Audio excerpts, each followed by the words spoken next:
Stupid cat. I swear to God. Animal's unbelievable.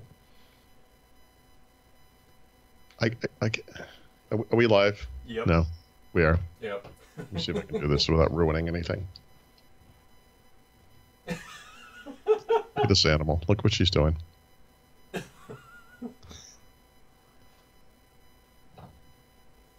She's sitting under a lamp that has like a little pull string on it, so you can kind of see it hanging there. And she's just kind of casually tapping it to make it move. This is what I deal with. Dummy. All right. Now I'm going to put this back on my computer, and of course it will never work properly again because that's how webcams are. I'm sure this is actually going to be our highest rated show ever. We're kicking it off with a cat. Kicking it off with a cat. That should be the name of the episode. If anybody in the outside world could let us know if the audio's okay. Paul froze there for a second. Let me just commence with my kill streaks.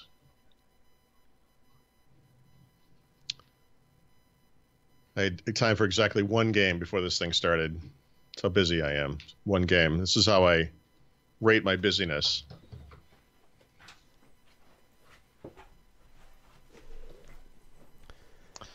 What is this? Not a replay. I want to retweet. I'm glad that is that's the bottom of your life is when you only get one game of Call of Duty. One game, Brad. Not even a full game. I got interrupted by the stupid cat.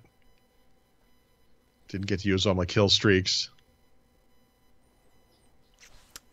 To answer Lawn Dog's question, our posting schedule. So the live show is always Friday at 1 p.m. Eastern time. I do my podcast live at 10 p.m. Eastern time on Fridays, and Windows Weekly is 2 p.m. Eastern time on Wednesday. Wednesday.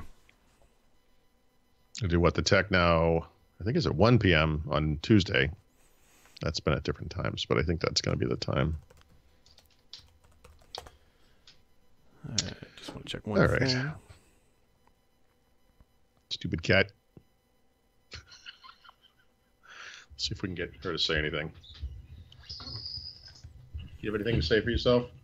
Stupid cat. Here.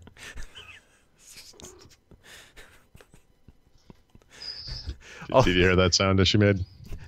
You sounded like you were like torturing somebody back there. It's like, you got anything to say for yourself? Like, because you're just beating them. Yep. Chinese water torture. Works fine on pets, too. For all of our PETA friends, that was a joke. His email is paul@thurrott.com. Yeah. I'm going to make sure we're okay here. That's good. That's good. Let's see. Also, one small programming note for anybody who's now noticing.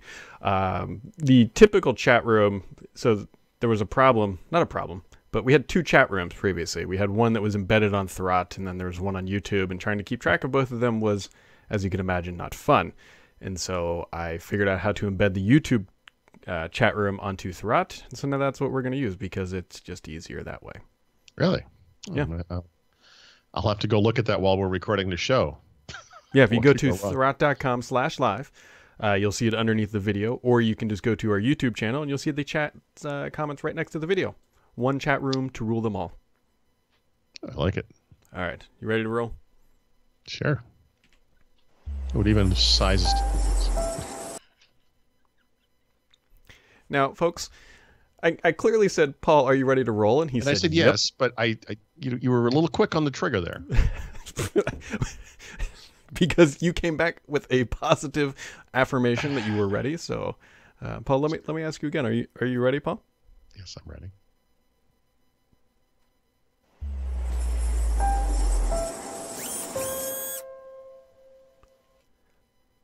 What do you have to say for yourself over there, Paul?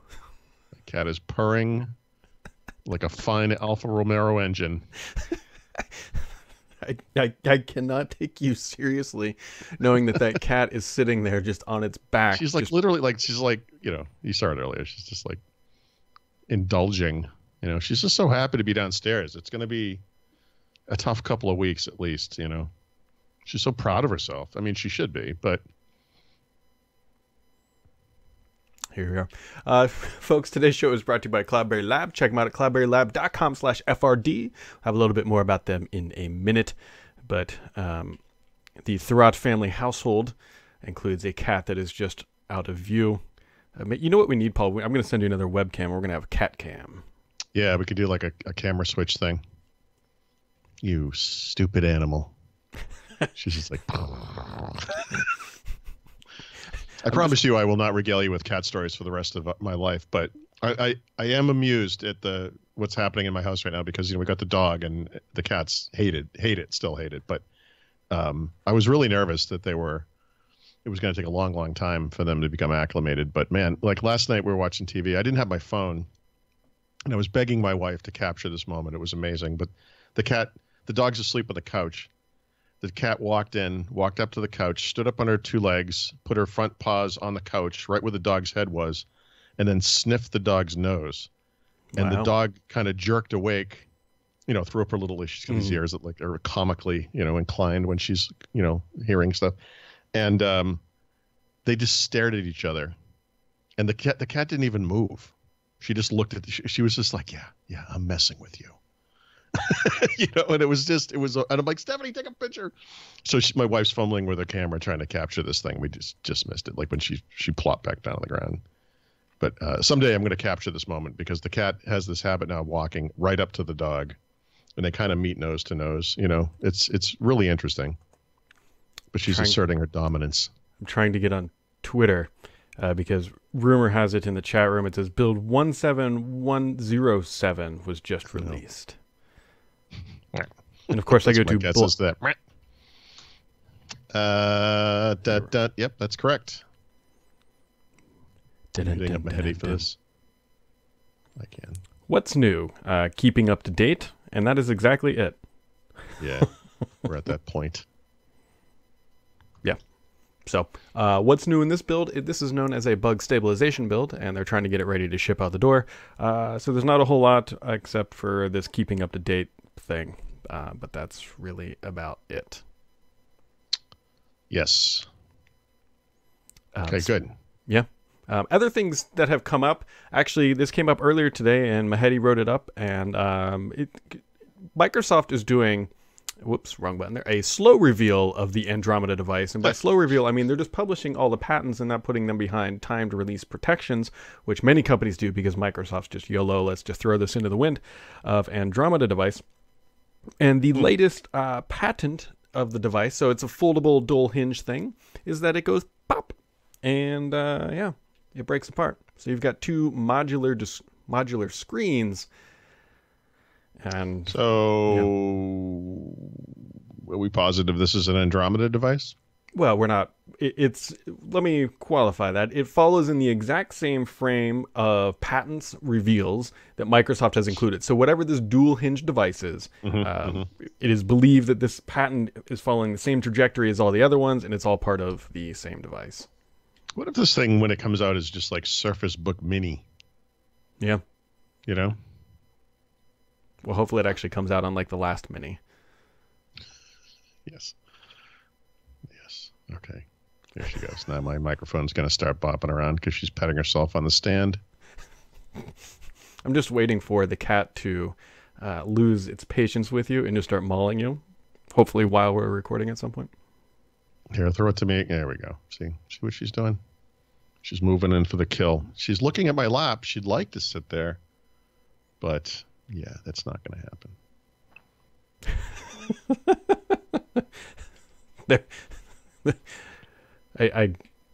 What's your cat's name? We have two cats, actually. So that's Dasher and Dancer. This is Dasher. She's the smaller and more outgoing of the two.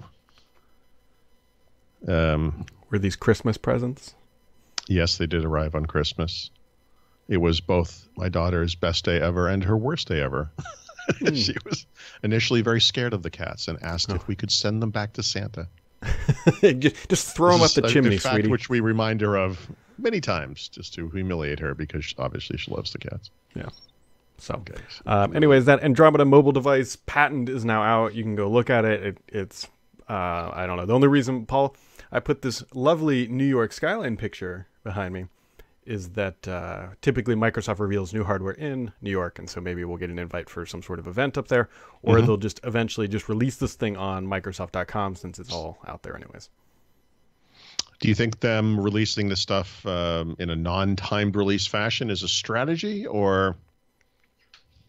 I was wondering this. The only reason why I think it's not, well, a strategy or whatever, is they did the exact same thing with the Surface Studio. It was completely shown in patents. And so I just think that maybe they don't know that they can do that, which would be very odd for a company that files like so many patents per year. Someone would have clued them in by this point. Hey, guys, you don't have to reveal everything to the world early. It's a choice. Yeah. But here we are. So when they announce this thing, I think everyone will probably know what to expect. The real kind of difference here is the thing that makes me nervous, to be honest, is that if you have two screens in a mobile compact device like that can separate and run independently by themselves, Paul, how do you think that's going to impact the price? Right. That's a good point. It's not going to be cheap. I mean, there's no way. There's no way you could build essentially two smartphones connected together that crosstalk or whatever, and then keep it, at a nice palatable price point. Yeah, right. Yeah, I don't know. I think it's more likely. Well, that's why I raised the Surface Book thing. I think it's more likely that it's a Surface Book style device where, the innards are in one part largely, and we'll see. We'll see. I think it's going to change everything, though, right? Am I right? As long as it's covered in Alcantara. Yeah, it's right. Don't worry about the apps, guys. They've got a new device. Yeah, if they can make PWAs work on it, I think it would be fine, which shouldn't be too hard. Yeah, no, that's true. That is absolutely true. Of course it's true, Paul. That's why I said it. Folks, this is one of those shows where Paul and I could probably be just drinking straight scotch and it'd be just normal because it's Friday. We've had a long week, and I am surprisingly beat. I usually have these moments in the morning where I'm aware that my wife gets up early and I sleep for a little while longer. And then there are other days where my wife gets up early and then she comes back in to change, and then she goes out and she walks the dog.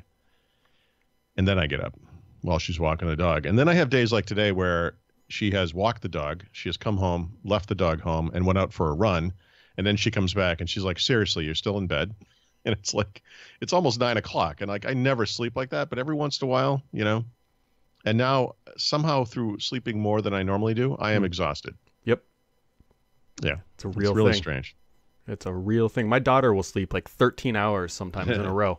And then she will wake up in just a cranky mood. And I'm like, what is this? It doesn't seem, sorry, my animal's going to push stuff off my desk. It doesn't seem logical, but that is what happens. We're going to a live look at the Throt Animal Shelter as he... Yeah, she's confused. You can see the tail just like... my God. She's basically just petting herself on stuff. I don't know what's going on with this animal. Yeah, there she goes. She's playing with the little dangly thing on the light. She loves that thing. Okay. Stupid cat. How many hours a day is your cat sitting there? Actually, normally just a couple. I don't know. She does the same thing every time too. Like, she'll see me or sense me coming to the room. Sorry, and she comes running in, and then she jumps into my chair before I can get to it. And every time she does it, I pick her up and I say, "Nope, that's where I sit." As you know, I know.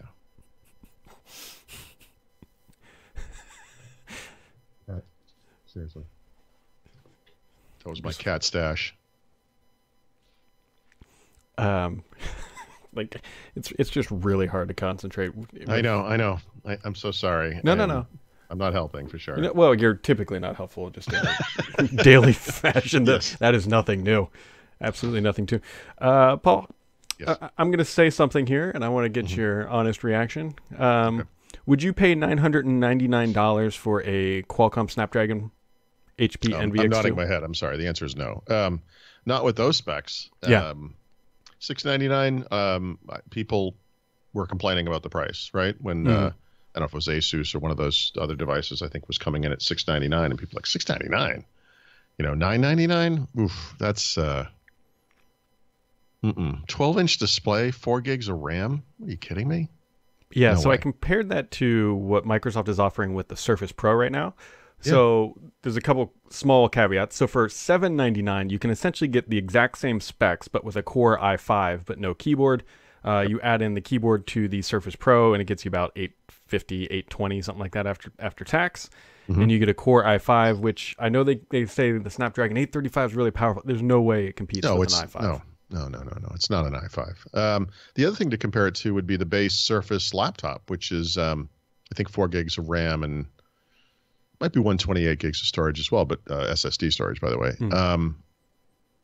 Yeah, I want to say that's like $799, something like that. Because they just introduced. Actually, there's maybe a Core M3 version, if I'm not mistaken, that they just introduced to lower the price. Yeah. Something like that. I mean, this is too much money. I'm trying to pull up on Surface.com just to make sure because I checked it a little bit ago. But Paul, this is the most Microsoft thing ever. Do you recall that they put the low-end Surface Pro with an i5 on sale for about $200 off recently? Yeah, and I think actually that deal might be expiring today, by the way. Is it? Hold on. That's what I was trying to check. I Because if I recall correctly, why is this so slow? The the $799 version that comes with a Core M3 That's right. is the exact same price. So why you would buy an M3 for $799 or Yep. an i5 Yep. for $799? Because you have no idea what you're doing, apparently. Yep, that's exactly what it is. So the sale price on that i5, the Pro, Mm-hmm. with a black type cover is $699. That's incredible. Were you seeing $699? I see $799. Yeah, starting at $699, it says. Let me That's bring it gotta up. be And then Surface laptops now starting at $799, and that is almost certainly a Core. Yeah, if you go to the site, it says seven. I'm sorry, if you go to the page, it does say $799, but the $699 price was over on the homepage. And so I'm thinking, Consistency is key. yeah, well, yeah, it could be. Hold on, no, it is $699. It says, yeah, Surface. It's a bundle, so it's Surface Pro plus black type cover bundle with a Core M3, 128 gig SSD, 4 gigs of RAM is $699 today. That's amazing. No, it really is. And that's the problem that Snapdragon is going to be going up against these devices because it's even if all things were considered were the same, I would still buy an Intel because you know it's just going to work better. There's no emulation, just compatibility is going to be fine. The ARM stuff is great for connectivity and battery life. There's no argument there. But if I think people were expecting to see some sort of value option by going with that route, especially because the 835 is definitely last year's chip. Yep. So. And so the Surface laptop $799 is 4 gigs of RAM, 128, and is Core M. So I think the Snapdragon for Windows is going to be closer to Core M than it is to Core i5. I think that's where it's going to fall. I mean, we'll see, right? But it can't cost that much. That's too much money. I tend to agree with Mr. Thrat over there. One other thing here before we jump further. Google is planning to add 22 new languages to Assistant by the end of the year, plus the ability to use multi-languages at the same time. I know Paul and I are going to sound like a broken record, but we keep saying that Google is going to surpass, if they haven't already, what Amazon can do. It seems like it's only a matter of time until market share catches up.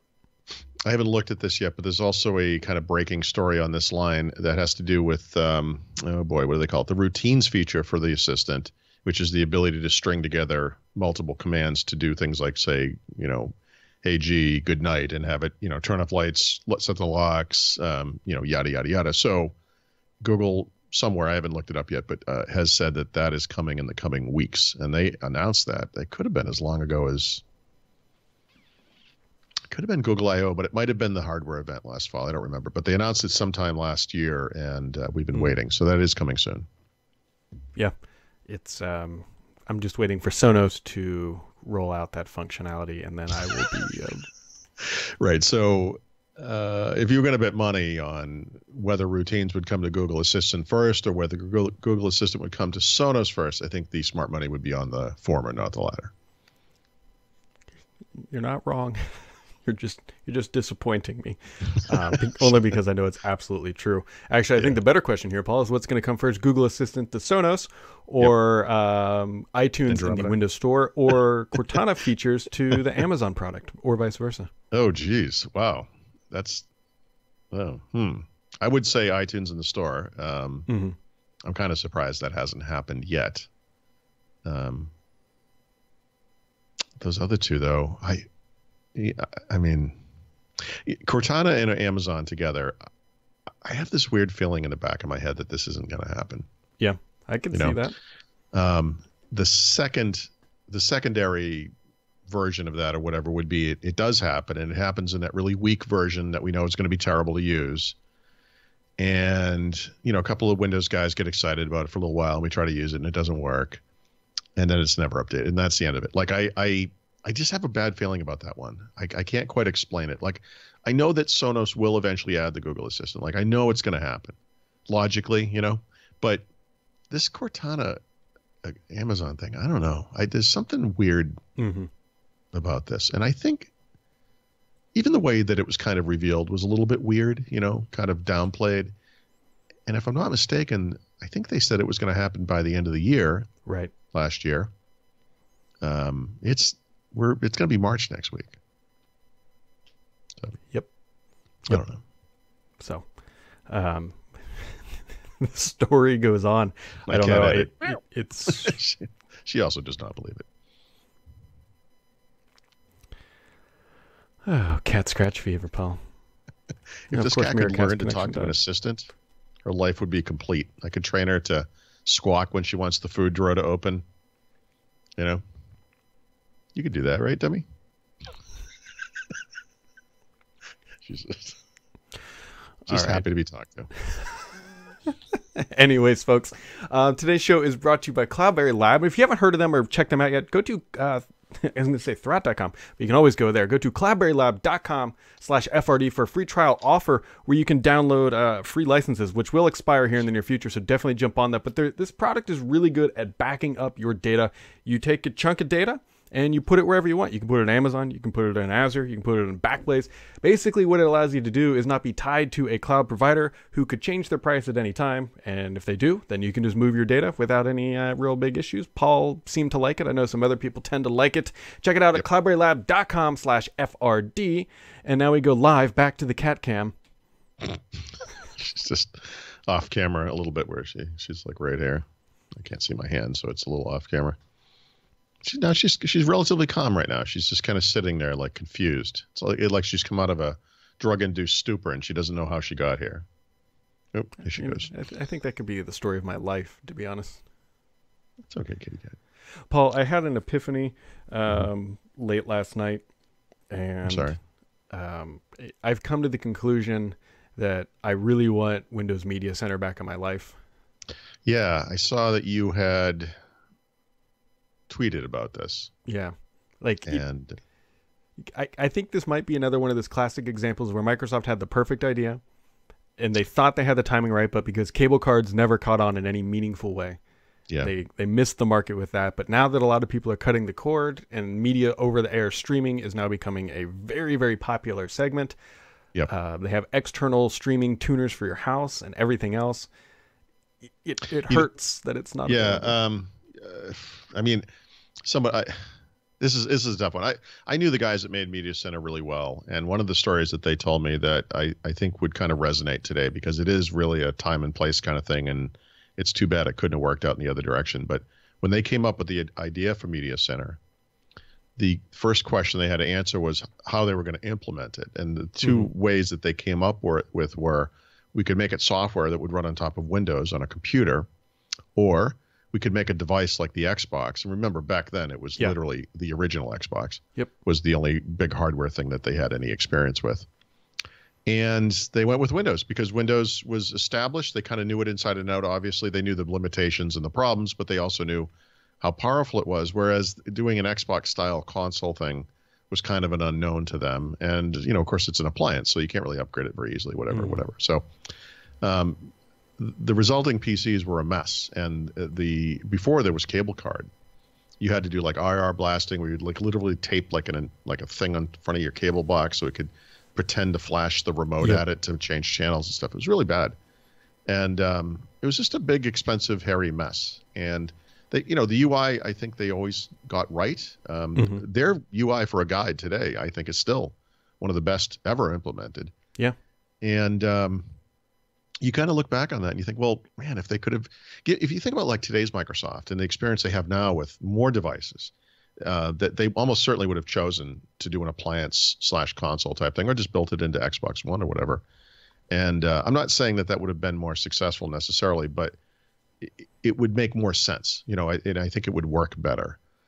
The problem today is that I think that TV is going to succumb to the same transition to the cloud that everything else has succumbed to, digital music, whatever, which is just that TV as we kind of know it is going away. There was a conversation probably based on your tweet or whatever about how, they should do this on Xbox. People would love that. And I think we're misunderstanding the demand for this kind of thing on that kind of device. Mm-hmm. And I just know from my own cord cutting experiences, and I know you do this as well. We're moving, it's moving. Like we're just going to have cloud services. There's all kinds of stuff now. It's not just the big stuff like YouTube TV and whatever. There's things like Plex, that HD home run thing that you've got, which you can tie into various services. The options for getting TV now are vast. In some ways, they're too vast. I mean, I don't know. I had a TiVo-based cable box. I thought this was going to be wonderful. It's a TiVo. It was awful. And we got rid of it. So I don't know. Anyway, what made you, what was the... Well, I was just sitting here thinking, man, it would be really nice if I could control my Apple TV upstairs from my computer downstairs. Right. But I can't. And the only way to do that would be if I don't even think you know if you can with a Mac. But I know if you had Windows Media Center, you could do all that stuff. And it was just... So Apple, this is an Apple limitation. Like that's something that could happen. They just don't have it. I'm sure a lot of Apple people would tell you, just wait for AirPlay 2 or 3 or whatever the version is coming. Mm-hmm. It's going to change everything. There's a lot of stuff Apple doesn't have. They don't have a Chromecast style dongle of any kind. They do have the ability to, in fact, I think I might have used this the other day. You can use AirPlay with the Apple TV, of course, to get video onto it or to get audio onto it from other devices. Like I've done that. I can play music through a speaker upstairs using AirPlay from you have to have an iPhone, obviously. Mm-hmm. I don't know. I was joking with Mary Jo today that I'm waiting for Miracast HoloLens edition so I can fail in multiple dimensions, at the same time. It's like we'll be doing like holo presenting or something, and it'll be like that scene in Star Wars where the guy zaps out because he's getting killed over where he really is, and his little hologram, dissolves in front of you. Anyway, so if anybody's out there who works at Microsoft, they can bring Media Center back to life. You have one champion on this side. Actually, somebody brought up an interesting idea. Why don't they just put it in the store? Yeah. Oh, Media Center itself. Oh, boy. I mean, it's such a big, hairy thing. Yeah. It would probably be a complete rewrite, I would think, to have to do that. Yep. Yeah. No, I mean, I was a huge Media Center fan. I get it. I think what you're really asking for is the idea behind Media Center. Like, in other words, what you really want is one thing, that does everything. In fact, just today at lunch, my lunch was taking a little longer to make, so my wife went in there first. We watched TV at lunch. And I said, hey, since you're in there, why don't you get the thing queued up we're going to watch? And what we're watching is House Hunters, and the way we're watching it right now is Sling TV. So she's in the other room, and she's clicking around. She doesn't know how to use these things. And she says, it says I have to sign up. So I walk in, and there's a screen on the TV that says Sling TV, but I've never seen it before. And it does say you have to sign up. And I'm like, what are you looking at? And she found the Sling TV app in the Samsung store on the TV. Oh, wow. Thing. You know what I mean? Yeah. And I'm like, what? I'm like, no, honey, we do this through the Apple TV, and she just doesn't know or care, but it's confusing because there's too many different ways to do the same thing. It's like that thing I complained about with recovery and backup the other day in Windows 10. I'm going to write something about that with Google and Chromebook and Android soon as well. But yeah, in other words, what you want is one remote that turns on everything, and you go to the thing you want to watch, and it just works. Mm-hmm. Yeah, that would be a nice world. We're very close. We have that with our Apple TV, but then the problem is that it's isolated to that Apple TV. Like I can't blast anything to it from my PC. You can from your phone, but I'm typically sitting on the couch with a laptop, be like, hey, come watch this stupid cat video. And then to get it from here to up there, it becomes too lazy. And then, Yeah, no, right. So we have an Apple TV. We have a Chromecast attached. We used to have a cable box. I'll probably put, I don't know if I'll put the Xbox back on there, or maybe a Roku or something. But yeah, you'll be like you said, you're on a phone maybe or your computer, and you're like, oh, you guys, you got to watch this. And then you look at your TV and you go through this thing in your head. How do I get this from there to there? Mm-hmm. And you're like, okay, all right, here we go. And then you kind of, and then you kind of go try to make it work. Yep. Yeah, no, I completely understand the need. The problem is all of the pieces that were in this equation don't want to work together. And that's where one day I'm going to have a little soundboard on this side, because I got like the control switching over here and doing whatever. But over here, there's going to be like slide whistle, sad trombone, and then like a crowd applause. Yep. And we're just going to need that kind of wah, wah, wah. The issue of Microsoft, in many cases, coming out too soon with something or doing it the wrong way or whatever. There probably already are business case studies around this kind of phenomenon. It's got to be a very common thing. But Microsoft, maybe just because I cover Microsoft primarily, there are so many examples of it. It kind of makes you sad. And then there are things, actually, Media Center, if you think about it, the fundamental problem there was the same as it was with Windows Phone, which was that they came up with this really good idea. But it's only a really good idea if you consider the needs of the user, right? Which, of course, as people, we're thinking, well, why? I mean, how else would you think? The problem is, for the brands that are important to those things. In the case of Windows Phone, it was brands like Facebook and Twitter and Instagram. They didn't want to have their stuff integrated into this beautiful all-in-one console thing. They want you to go to their app that is just for them. And this is where theory meets reality. It's the unfortunate truth is that Microsoft's had a lot of really good user kind of centric ideas, and the partners that they work with are the ones that said no. They're the ones that kind of screwed it over. Yep. Somebody pointed out here that this mouse up here is huge, and you're not wrong. Here's a fun fact about Miracast. My mouse is actually on this laptop moving around, but if you move it too quickly off the screen, it gets stuck up there. Yep. Of course, now it's not going to do it, but yeah, that's a fun fact of Miracast. So. Miracast HoloLens edition. That's what I'm waiting for. It sounds more like a nightmare. It's like when your mouse gets stuck when you're using that, you actually develop a stuttering problem. Oh, Jesus. You thought the green screen I had the other day was bad. Speaking of which, by the way, completely non-bootable computer right now. Still working on that. Oh, that's fantastic. I saw that, and I was joyfully surprised at your calmness, and that I didn't see. My calmness level goes down dramatically after day one. So, I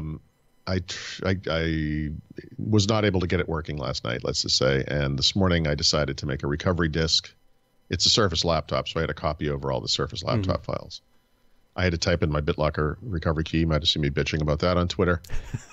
And I don't remember the exact message, but basically after churning for about 30 minutes and getting to some 60-something% done, it said, yeah, something went wrong. That's it. It's not going to work. Yep. Speaking of things that will soon work, by the way, it was uncovered, or Microsoft finally documented, that in the upcoming version of Windows 18.03, if the developer allows, I believe, you will be able to run multiple instances of a UWP application if you so desire. Yeah, I am embarrassed to say. So where that came from, by the way, was there was a Windows 10 community stand-up, I think is what they call it, yesterday. So Kevin Gallo, who runs the developer stuff over at Windows, does this once a month maybe, or once a quarter, whatever it is. He's a great guy, but they had a different guy on who was kind of helping him, go through the different stuff they were adding in 1803. And yeah, so I'm just kind of embarrassed to say, as I was watching this, I thought to myself, really, this is something that you couldn't do before, huh? You can't have, really? Like, that seems kind of crazy to me. And they used the example of a text editor, which was terrible looking, that yellow thing that is in Mehdi's screenshot. But the, when you think about something like Notepad or whatever, you can go down to the taskbar, right click it, and then right click the application icon and choose open, and you can open multiple instances of these things. You cannot do that today with a with a UWP app. That's amazing. So anyway, I I went through, as I watched it live, and as I was watching it, I was like, really, you can't, that's crazy. I can't believe this is such a basic feature. It's not even in the operating system. And then I never thought to write it up. And then I got up this morning and I saw people, including Mehdi, had written about it. And I was like, oh, right, this is kind of a news story, isn't it? Like, I'm just like so lost now. I didn't even see the importance of it. And yet, clearly it's important. Yep. I was going to make fun of you in some capacity about being old and just not realizing what's right in front of you. But then I realized there's also a cat, probably, right? I am horribly distracted, as we pointed out earlier. But yeah, anyway, so yeah, they continue to make UWP a little more sophisticated with every version. It's growing up. A little bit more. Speaking of things that are growing up, on Friday, one of the things that we do is we take a look back at the comments of the week and try to pull out some of the more interesting ones or ones that possibly add for more conversation. So I believe it was Mehdi wrote up, or it could have been you, I don't even care anymore, that Apple is adding new functionality to the AirPods, or at least they're working on it, potentially launching this year.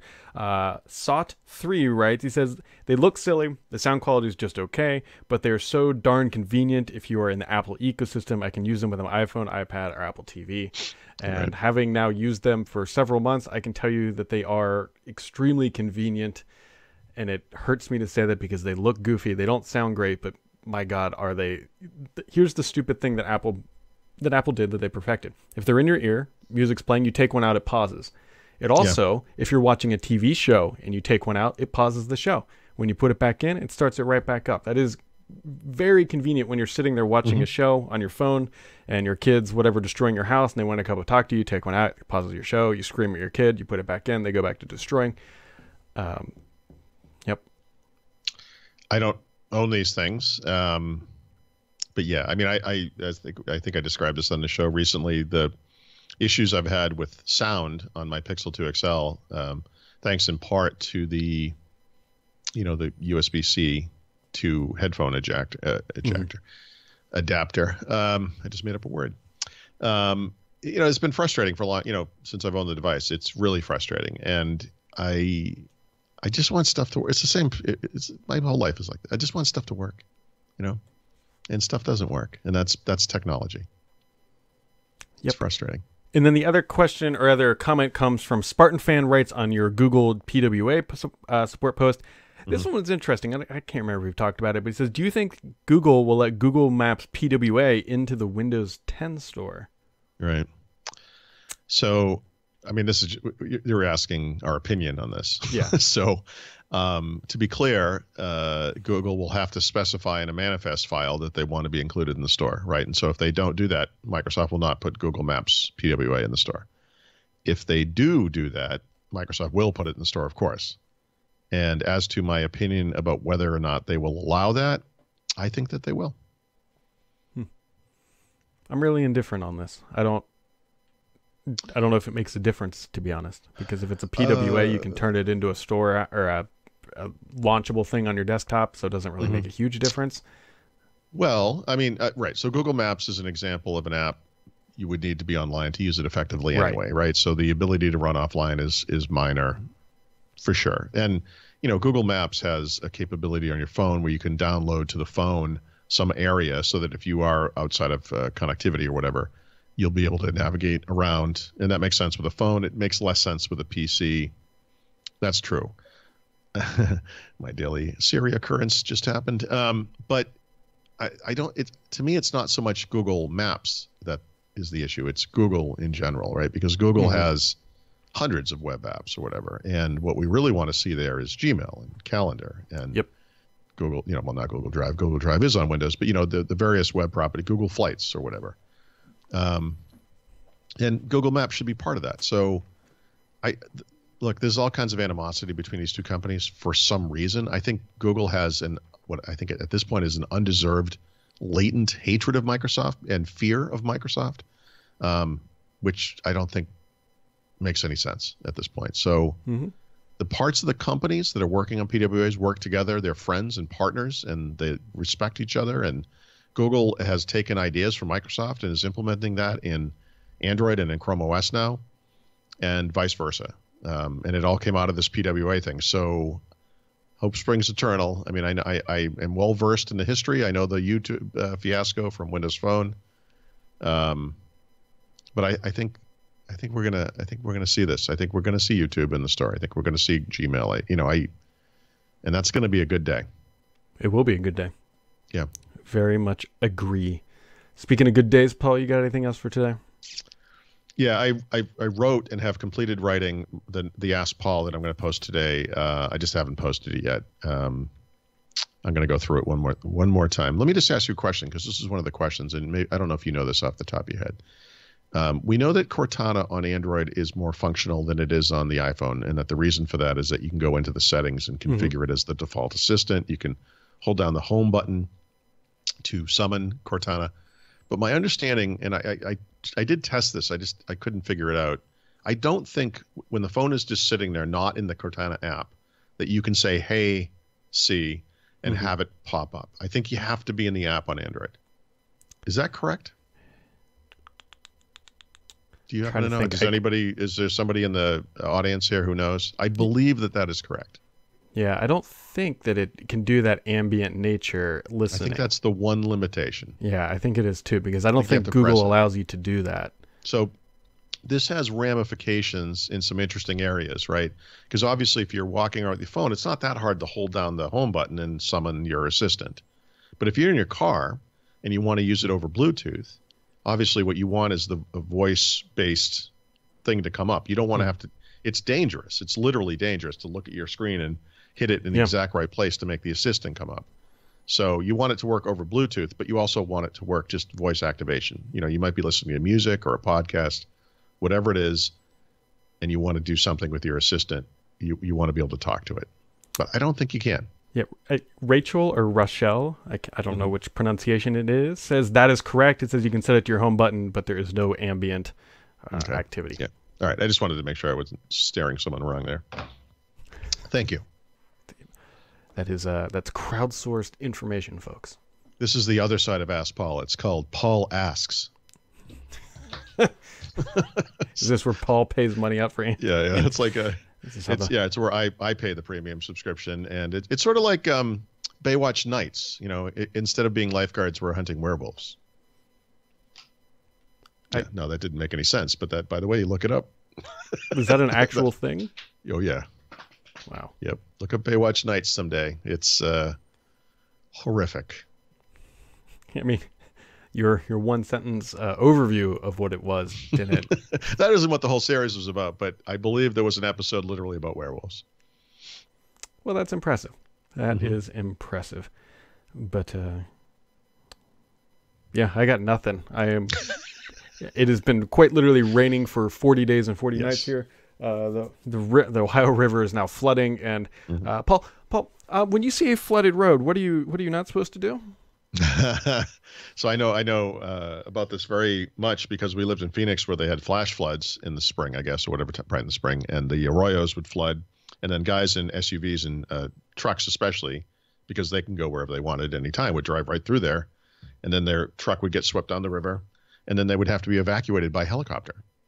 And I think by the time we left or soon thereafter, Phoenix started charging people for that little service. And I don't know if you know how much it costs to actually send an emergency helicopter out to get someone, but it's not cheap. Yeah. It's not cheap. Yep. So the answer is you don't drive into it. Yeah, there's just newsreels after newsreels of people just having their cars just floating in the water. Don't drive in the water, folks. I have a truck that weighs 4,000 pounds. This thing can't float. Yeah. You know that a 737 can fly. So why on earth would you think that your truck could not float? Quote something that sounds crazy, but it's I absolutely believe it. You only need like 6 inches of water to be able to lift a car with fast enough movement. Right. So there you go. Yep. Miracast disconnected. There it is. You almost went the whole week. I did. It was great. Back. It was great. Folks, but today's show is brought to you by Cloudberry Lab. Check them out at cloudberrylab.com/FRD to learn how to back up all your data to Amazon, Google, and Azure and all those good places. And we'll be right back here next week, Monday. Should be, knock on wood, relatively normal week. Mobile World Congress is happening, so maybe we'll get some good tidbits out of that. But if nothing else, have yourselves a wonderful weekend, and we'll catch you on Monday.